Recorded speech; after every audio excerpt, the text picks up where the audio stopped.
Everyone, welcome to smart सिटीक्स। So आज के वीडियो में हम लोग फाइनेंशियल अकाउंटिंग के चैप्टर 2 के बारे में डिस्कस करने वाले हैं। ठीक है, आज का ये लेक्चर हमारा सेकंड है।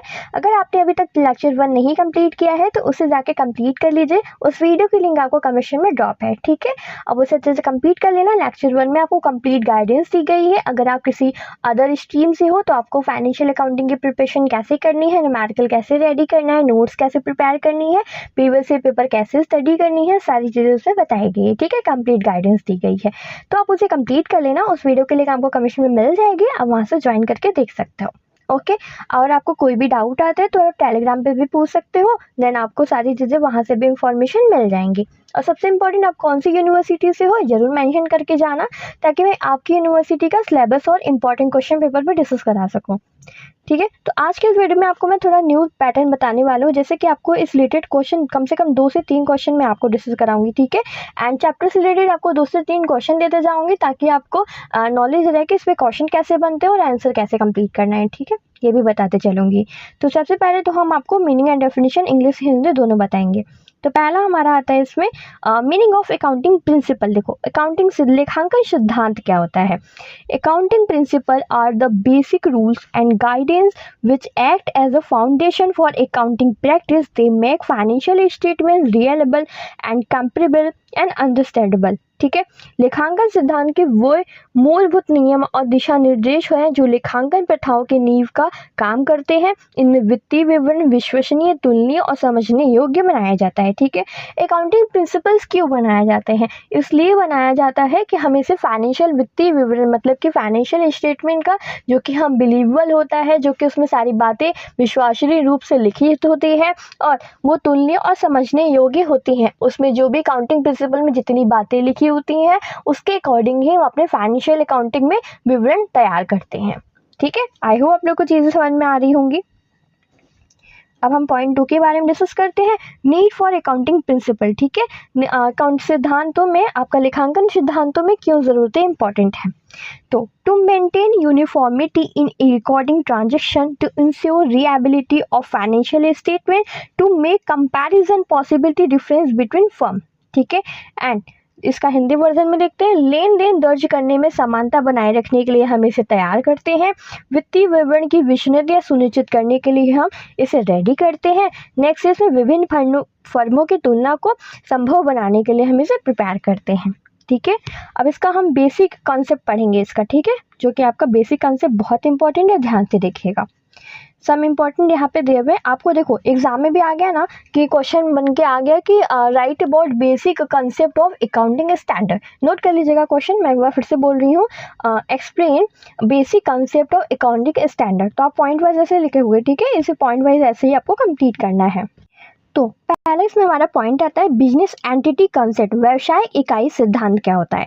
तो देखो, business is treated as separate from its owner. व्यवसाय को उसको मालिक से अलग माना जाता है। ठीक है, व्यवसाय को उसके मालिक से अलग माना जाता है। सेकंड में हमारा दिया है गोइंग कंसर्न कंसेप्ट, सततता सिद्धांत क्या है।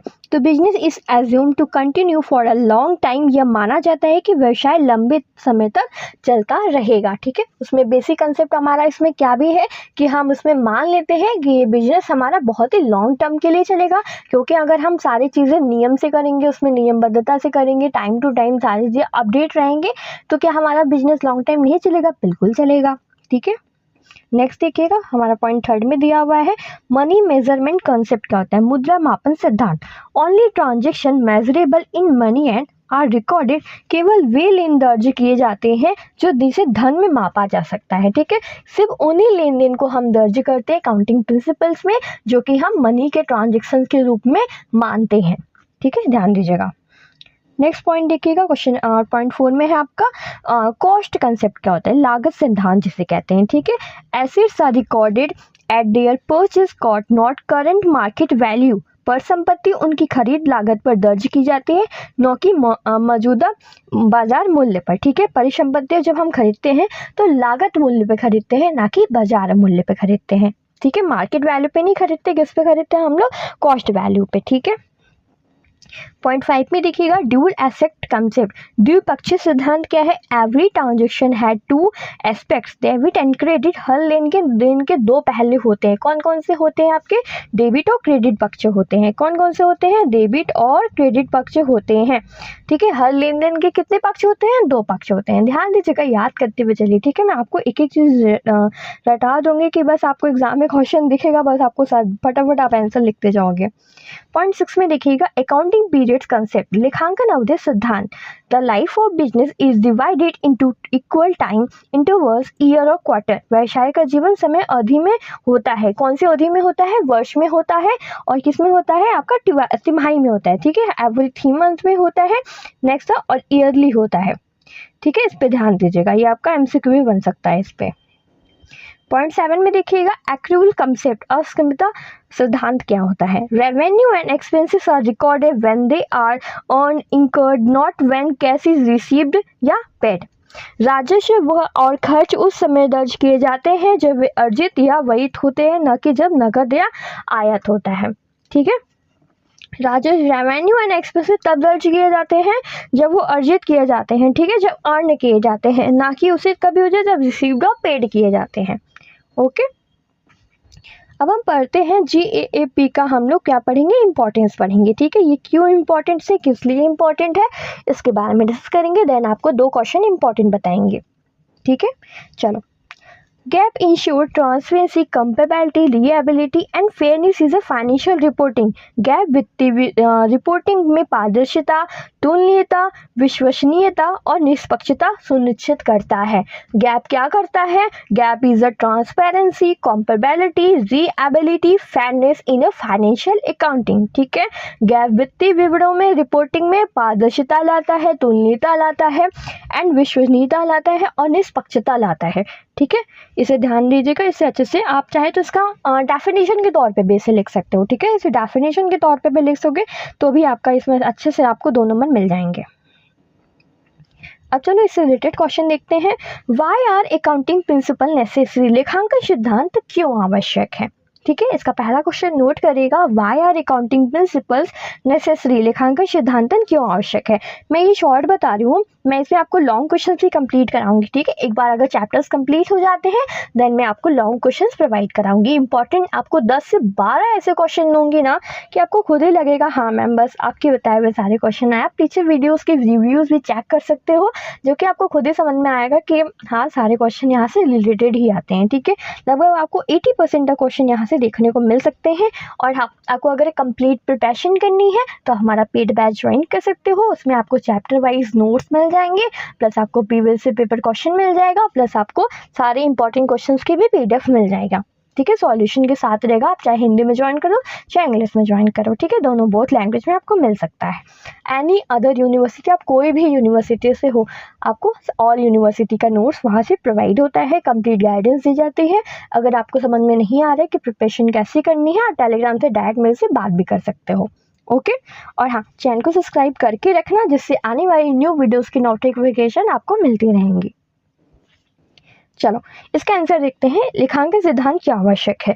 Accounting principle are necessary because they bring uniformity and consistency in recording transaction, ensure reliability of financial statement and allow comparison between different businesses. लेखांकन सिद्धांत आवश्यक है क्योंकि वे लेन देन दर्ज करने की एकरूपता, स्थिरता लाते हैं, वित्तीय विवरण की विश्वसनीयता और सुनिश्चित करते हैं। वे विभिन्न प्रकार के व्यवसाय की तुलना कर संभव बनाते हैं। ठीक है, व्यवसाय को आगे बढ़ाने के लिए हम वित्तीय विवरणों को, लेन देन को, लेखा जोखा उचित ढंग से करते हैं ताकि हम अपने व्यवसाय को उचित स्तर पर लेके जा सके। ठीक है, अब सेकंड क्वेश्चन देख लो इसका। Explain the dual aspect concept with an example. द्विपक्षीय सिद्धांत को एक उदाहरण के साथ आपको समझाना है। ठीक है, द्विपक्षीय सिद्धांत क्या होता है? The dual aspect concept is state the every transaction has 2 aspect, debit and credit. पक्ष कौन कौन सा होता है? डेबिट पक्ष होता है और क्रेडिट पक्ष होता है। ठीक है, एक डेबिट और क्रेडिट पे भी आपको वीडियो मैं प्रोवाइड करूंगी, आपको डेबिट और क्रेडिट भी बहुत अच्छे से समझ में आ जाएगा। ठीक है, चलो नेक्स्ट देखते हैं आगे क्या लिखा हुआ है। In business, परचेज फर्नीचर, ठीक है, ये आपका एग्जाम्पल के तौर पे है। अगर आप बिजनेस परचेज फर्नीचर को 10,000 में कैश में लेते हैं तो आपको कैसे करना है, फर्नीचर इंक्रीज बाई 10,000 डेबिट हो जाएगा और कैश डिक्रीज बाई 10,000 क्रेडिट हो जाएगा। ठीक है, इसका डेबिट का मतलब क्या होता है, ठीक है, जो हम अपने फर्नीचर्स के लिए जैसे हम अपने 10,000 रुपये हम उनको दे रहे हैं तो वो क्या हो गया हमारा, ठीक है, डेबिट हो गया। और नगद जो 10,000 से घटेगा, मतलब हमारे जो पास से 10,000 घट गया है वो हमारा क्या हो गया, क्रेडिट हो गया, और जो उनके पास चला गया है वो उनको डेबिट हो गया। ठीक है, ध्यान दीजिएगा, इज़ द वेरी इंपॉर्टेंट। चलो नेक्स्ट देखते हैं। उनके पास अगर हम भेज दिए तो उनको तो डेबिटेड आ गया और हमारे पास से कट गया तो हमारा क्रेडिटेड हो गया। ठीक है, सारी चीज़ें आई होप आप लोग को अच्छे से समझ में आएगी। क्वेश्चन भी आप लोग नोट कर लिए होंगे एंड इसका सिलेबस आप देख सकते हो। अब हमने फर्स्ट चैप्टर कंप्लीट कर लिया, सेकंड भी कर लिया है। अब हम आपको फाइनेंशियल अकाउंटिंग स्टैंडर्ड भी कंप्लीट कराएंगे, ठीक है, जिसमें IFRS के बारे में लिखा होगा। Next week goods and service. मैं सोच रही हूँ आपको थर्ड एंड फोर्थ चैप्टर साथ में कंप्लीट करा दूँ, ठीक है, थर्ड एंड फोर्थ चैप्टर साथ में कंप्लीट करा दूँगी, फिर branch and departmental account complete करा दूँगी, तो यूनिट 1 आपका कंप्लीट हो जाएगा। देन देखिए फिर यूनिट सेकंड से आपको न्यूमेरिकल भी डिस्कस कराना है, न्यूमेरिकल भी करा देंगे। इसमें कम से कम 2-3 टॉपिक के न्यूमेरिकल करा देंगे ताकि आपको न्यूमेरिकल में भी डाउट ना रह जाए, क्योंकि इस बार थोड़ा सा 65% तक आपको न्यूमेरिकल आ रहा है, तो ध्यान दीजिएगा। ठीक है, ऐसे वीडियोस के लिए फॉलो करो, लाइक करो, सब्सक्राइब करो, शेयर करो, लाइक करके जाया करो, कमेंट में बता देना कौन सी यूनिवर्सिटी से। और ठीक है, तो मिलते हैं नेक्स्ट वीडियो में, तब तक के लिए बाय बाय।